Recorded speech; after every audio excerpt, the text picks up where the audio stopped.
నమస్తే, welcome to dot news. మీ ఇంట్లో మంచి జరిగితేనే ఓటు వేయండి అంటున్నారు సీఎం జగన్.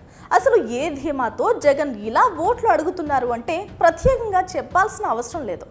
మేనిఫెస్టోలో ఇచ్చిన హామీలను తూచా తప్పకుండా పాటించి 98% హామీలను అమలు పరిచిన ముఖ్యమంత్రిగా గొప్ప పేరు తెచ్చుకున్నారు సీఎం జగన్. జగన్ చెప్పారంటే చేస్తారంటే అనే నమ్మకం ప్రజలకు బలంగా కలిగించారు. దీంతో ఈ ఎన్నికలు జగన్ కు పెద్ద కష్టమేమీ కాదని అంటున్నారు విశ్లేషకులు. ఇక తన ప్రసంగాల్లో వ్యూహం మార్చుతూ ముందుకు సాగుతున్నారు సీఎం.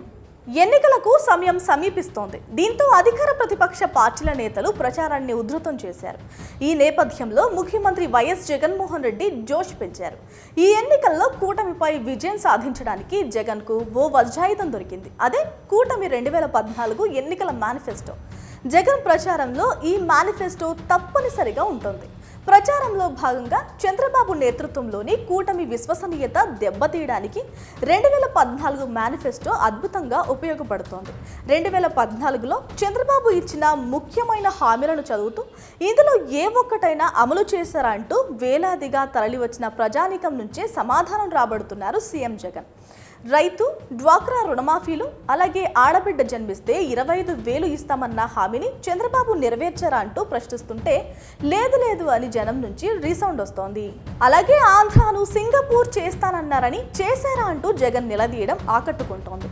అలాగే అమరావతిని రాజధానిగా నిర్మించారా అంటూ జగన్ ప్రశ్నలకు కూటమి నుంచి సమాధానాలు లేవు. 2014లో ఈ 3 పార్టీలే జట్టు కట్టాయని పదే జగన్ గుర్తు చేస్తున్నారు. అధికారం కోసం చంద్రబాబు ఏదైనా చెబుతారని, కానీ ఏది చేయరంటూ జగన్ విమర్శలకు జనం నుంచి మంచి స్పందన వస్తోంది. ఇప్పుడు అలవి కాని హామీలు ఇస్తున్న చంద్రబాబును నమ్ముతారా అంటే లేదని ప్రజల నుంచి సమాధానం హోరెత్తుతోంది.